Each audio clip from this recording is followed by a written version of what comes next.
Hi everyone, let's crack BMC JESE या सिरीजमध्ये तुम्हा सर्वांचं एक्झाम स्टडीच्या यूट्यूब प्लॅटफॉर्मवरती स्वागत आहे.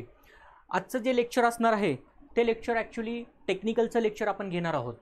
मागच्या लेक्चर्समध्ये आपण रिझनिंगचा पोर्शन्स म्हणजे नॉन टेक्निकलचे पोर्शन्स आपण किंवा नॉन टेक्निकलचे चॅप्टर्स आपण बघत आलेलो होतो.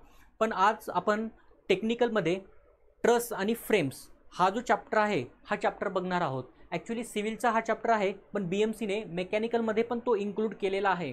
त्यामुळे बऱ्याच जणांची रिक्वेस्ट होती की सर यावरती एक थोडासा व्हिडिओ किंवा इंट्रोडक्शनचा जो काही पार्ट असेल सर तुम्ही ते व्हिडिओज बनवा किंवा त्याच्यावरती एक लेक्चर घ्या. तर आपण एक छोटासा व्हिडिओ किंवा इंट्रोडक्शनचा पार्ट म्हणून आपण ट्रस आणि फ्रेम्स ह्याच्यावरती एक लेक्चर्स या ठिकाणी घेत आहोत. काय सांगितलेलं आहे बघा ट्रस आणि फ्रेम्समध्ये. ट्रस म्हणजे काय असतं? It is a rigid structure. It is a rigid structure made up of the several members connected together by hinge joint, connected together by hinge joints similar to the beam. It is also used to the loads. ज्या पद्धतीनं beams असतं त्याच पद्धतीनं एक truss पण असतं. Beam काय करत असतं? लोड कॅरी करत असतं. आपण बघितलेलं आहे स्ट्रेंथ ऑफ मटेरियलमध्ये बीम अशा पद्धतीनं असतं. बीम अशा पद्धतीनं आहे बघा. बीमचं एकच काम की ज्याच्यावरती लोड जे अप्लाय होतात ते लोड बिअर करण्याची कॅपॅसिटी ही बीमची असते. सिम्पली सपोर्टेड बीम आहे. या ठिकाणी एक लोड अप्लाय करूया आपण. F1 लोड आहे बघा. त्यानंतर एक F2 एक लोड आहे. ओके, UDL आपण या ठिकाणी देऊया. UDL आहे न्यूटन मीटरचा. आणि एक इन्क्लाइंड फोर्स पण आपण F3चा या ठिकाणी घेऊया. सपोज ह्याचा स्पॅन आपण 20 मीटर आहे. आता हे झालं आपलं बीम. बीमचं काम काय? ह्याच्यावरती जे काही फोर्स येतात ते फोर्स आपण त्या ठिकाणी बिअर करू शकतो. बीमचं काम काय? फोर्स जे काही येतात ते बिअर करण्याची कॅपॅसिटी ही बीमची असते. सेम बीमच्या पद्धतीनंच एक स्ट्रक्चर असतं ते म्हणजे ट्रस. हे स्ट्रक्चर तुम्ही बऱ्याच ठिकाणी जिथं बस स्टँड आहे, रेल्वे स्टेशन आहे, अशा ठिकाणी हे स्ट्रक्चर तुम्हाला बघायला मिळत असतं बघा. ओके, हे फिक्स करूया आपण. आता डेफिनेशन बघा. It is a rigid structure made up of the several members connected together by hinge joint. Connected together by hinge joint. आता इथं जे आहेत ते जॉईंट्स आहेत बघा. हे एक जॉईंट्स आहे, हा जॉईंट्स आहे. हे जे दिसत आहेत हे तुम्हाला जॉईंट्स आहेत. आणि ह्या जॉईंट्समध्ये दोन जॉईंट्समध्ये जो काही पोर्शन दिसतो त्याला आपण मेंबर कन्सिडर करूया. दोन जॉईंट्समध्ये जो काही पोर्शन दिसतो तो एक मेंबर आहे बघा. हा एक मेंबर आहे, त्यानंतर हा एक मेंबर आहे. दोन जॉईंट्समध्ये जे काही पोर्शन दिसतो त्याला आपण मेंबर्स म्हणणार आहोत. It is a rigid structure made up of the several members connected together by hinge joint similar to the beam. It is also use to the carry the loads. ह्या ट्रसवरती पण एक F1चा force आहे. असे बरेच force या ठिकाणी येत असतात. ते फोर्स कॅरी करण्याची कॅपॅसिटी ही ट्रसची असते बघा. ॲक्च्युली प्रॅक्टिकली बघायला गेल्यानंतर ट्रस हा फक्त हिंज जॉईंटनी तयार झालेला नसतो. त्या ठिकाणी तुम्हाला कधी कधी प्रॅक्टिकली बघा रिवेटिंगने पण इथं ट्रस तुम्हाला बघायला मिळतो. त्यानंतर वेल्डिंग पण असतं. त्या ठिकाणी वेल्डिंग पण असतं. त्यानंतर बोल्टेड जॉईंट्स पण यूज केले जातात. पण आपण आपल्या सिलेबसमध्ये अझम्पशन्स म्हणून हिंज जॉईंट कन्सिडर केलेला आहे. अझम्पशन्स म्हणून हिंज जॉईंट कन्सिडर केलेला आहे. ओके, अझम्पशन्स बघा काय काय आहे. All members are weightless. All members are weightless and joints are frictionless. Joints are frictionless. जेवढे काही मेंबर्स आहेत, मेंबर्स म्हणजे काय सांगितलं तुम्हाला? मेंबर्समध्ये दोन जॉईंट्समधला जो काही पोर्शन दिसतो, त्याला आपण मेंबर कन्सिडर करणार आहोत. Okay, all members are weightless and joints are frictionless. दुसरा, all joints are hinge joints. All joints are hinge joints at the ends of the member. हे जे काही मेंबर्स आहेत त्या मेंबर्सच्या एंडिंगला जॉईंट्स तिथे येणार आहेत बघा. मेंबरच्या एंडिंगला जॉईंट्स येणार आहेत. मेंबर्सच्या मध्ये कुठलाही प्रकारचा जॉईंट्स येणार नाही. मेंबर्सच्या मध्ये कुठल्याही प्रकारचा त्या ठिकाणी जॉईंट्स तुम्हाला बघायला मिळणार नाही. जे काही जॉईंट्स असतील ते मेंबर्सच्या एंडिंगलाच असणार आहेत. आणि कुठला जॉईंट असणार आहे? तो हिंज जॉईंट असणार आहे बघा. प्रॅक्टिकली सांगितलं तुम्हाला, जॉईंट्स हा रिवेटिंग असतो, वेल्डिंग असतो किंवा बोल्टेडनं त्या ठिकाणी जॉईंट्स तयार केलेले असतात. पण आपण अझम्पशन्स म्हणून आपण फक्त हिंज जॉईंट घेतलेला आहे. अझम्पशन्स म्हणून हिंज जॉईंट घेतलेला आहे. दुसरा पॉईंट क्लिअर झाला. पहिला पॉईंट काय सांगितलं? All members are weightless and joints are frictionless. दुसरा point, all joints are hinge joints at the ends of the member. Third point काय सांगतो? All loads are concentrated load. Concentrated load म्हणजे जॉईंट्सवरती किंवा एखाद्या पॉईंट्सवरतीच अप्लाय होणारे लोड त्याला म्हणतात concentrated loads. Applied only on the joints. बघा, applied only on the joints. बघा हे जॉईंट्स आहेत, जॉईंट्सवरतीच आपण फोर्स अप्लाय केलेला आहे. बघा F2 जॉईंट्सवरतीच आपण फोर्स अप्लाय केलेला आहे. इथं पण जॉईंट्सवरती फोर्स अप्लाय. जे काही फोर्स येणार आहेत ते जॉईंट्सवरती असणार आहेत आणि ते कसे असणार आहेत? कॉन्सन्ट्रेटेड असणार आहेत. चौथा point, all members are only axially loaded म्हणलं. Axially loaded that is all members are two force member. All members are two force member. Two force म्हणजे काय?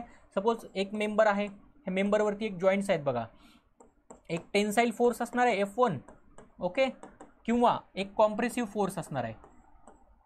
कॉम्प्रेसिव्ह लक्षात येते, त्याला म्हणतात टू फोर्स मेंबर. त्याला म्हणायचं टू फोर्स मेंबर. चौथा पॉईंट क्लिअर झाला. पाचवा काय सांगितलं? Assumption, a tensile member will apply load on the joints away from the joints. Away from the joints. बघा, टेन्साईल दिसतंय, जॉईंट्सच्या अवे आहे. आणि पाचवा काय सांगितलेला आहे? All compressive will apply the load on the joints towards the joints म्हणले. Towards the compressive दिसते, टुवर्ड्स द जॉईंट. हे दोन जॉईंट्स आहेत. कॉम्प्रेसिव्ह म्हणलं की टुवर्ड्स द जॉईंट्स, टेन्साईल म्हणलं की ती away from the joints. Okay. Types of truss. बघा, टाइप्स ऑफ ट्रसमध्ये काय? प्लेन ट्रस आहे आणि स्पेस ट्रस आहे. प्लेन ट्रस ह्यालाच काय म्हणतात? 2D. ह्यालाच काय म्हणतात? 2 डायमेन्शनल ट्रस. काय सांगितलेलं आहे? When all members are in same plane. When all members are in the same plane. जी आपण नॉर्मल ट्रस बघतो, आपण नॉर्मल जे काही ट्रस बघतो ते झाला आपला 2Dचा. तो झाला आपला 2Dचा. बघा, ओके, हे झाला आपला 2D प्लेन ट्रस. हा एक जॉईंट्स आहे. आपण जॉईंट्स तयार करूया इथं. हिंज जॉईंट्स कुठं अप्लाय होतो? मेंबर्सच्या एंडिंगला. When all members are in the same plane. बघा, हा जे मेंबर्स आहेत जॉईंट्समधला जो काही पोर्शन दिसतो त्याला मेंबर्स म्हणूया. हे सर्व मेंबर्स हे एकाच प्लेनमध्ये आहेत, त्यामुळे आपण ह्याला प्लेन ट्रस असं नाव द्या. स्पेस ट्रस म्हणजे काय? When all members are not in the same plane. ते वेगवेगळ्या प्लेन्समध्ये असतात. जे काही मेंबर्स असतात ते एका प्लेनमध्ये नाही आहेत, वेगवेगळे मेंबर्स आहेत. तुम्ही टॉवर बघितलं असेल. बघा, तुम्ही टॉवर बघितले असेल, अशा पद्धतीचं टॉवर असतं. बघा,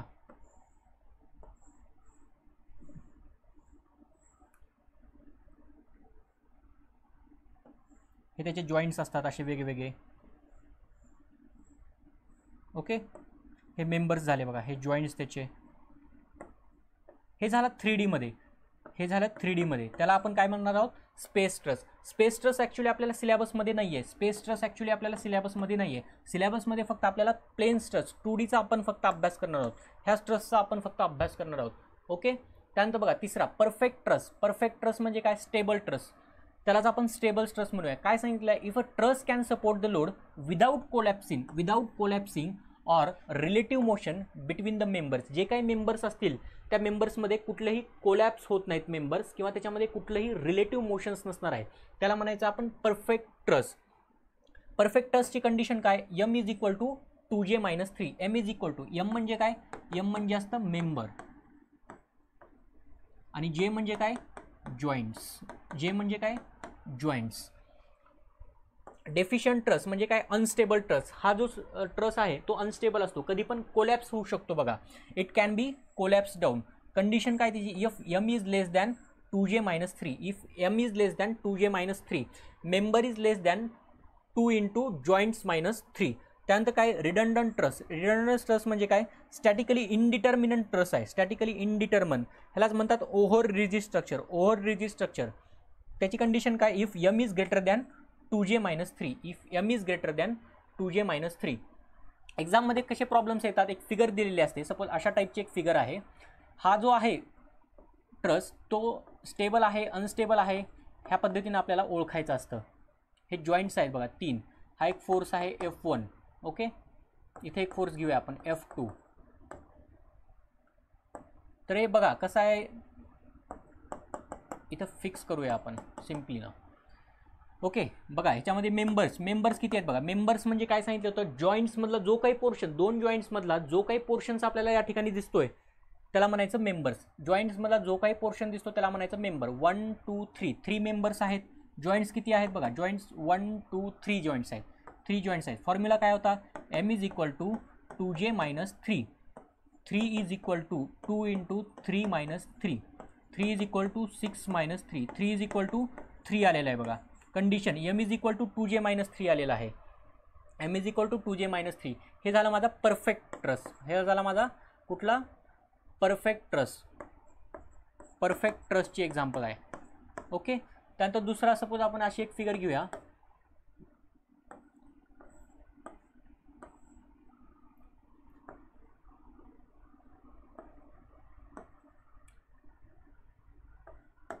ABCD. ओके. एक 20 न्यूटनचा एक फोर्स आणि दुसरा सपोज इथे एक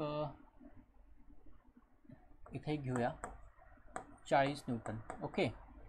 आता बघा ह्याच्यामध्ये मेंबर्स बघा. मेंबर्स किती आहेत? 1 2 3 4 जॉईंट्स. 2 जॉईंट्समधला जो काही पोर्शन्स असतो तो मेंबर्स असतो. 4 मेंबर्स आहेत.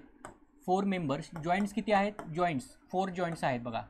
फॉर्म्युला काय? M is equal to 2j minus 3.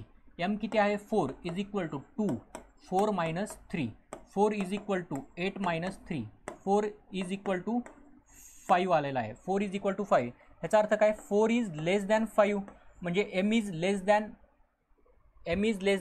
2j minus 3. M is less than 2j minus 3. काय कंडिशन होती त्याची? M is less than 2j minus 3ची. बघा हे डेफिशियंट ट्रस म्हणजे अनस्टेबल ट्रस झाला. हा जो ट्रस आहे तो आपला अनस्टेबल आहे बघा.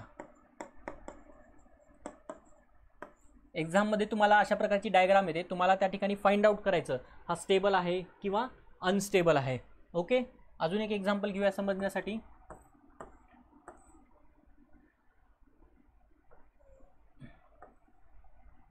इथं मी जॉईंट देत नाही. 4 ठिकाणी फक्त आपण जॉईंट्स देऊया बघा. 4 ठिकाणी जॉईंट्स देऊया आणि सपोज दिस इज 1 फोर्स आणि इकडे एक फोर्स कन्सिडर करूया. बघा ह्याच्यामध्ये मेंबर्स किती आहेत? मेंबर्स आपले 1 2 3 4 मेंबर्स आणि हे 5 आणि हे 6 टोटल 6 मेंबर आहेत. जॉईंट्स किती आहेत? 4 जॉईंट्स आहेत. M is equal to 2j minus 3. M किती आहे? 6 is equal to 2 4 minus 3, 6 is equal to 8 minus 3, 6 is equal to 5 आलं बघा. म्हणजे काय? 6 is greater than 5. M is greater than 2j minus 3. हे कंडिशन झाली बघा. ही कंडिशन आपण कुठं बघितली होती?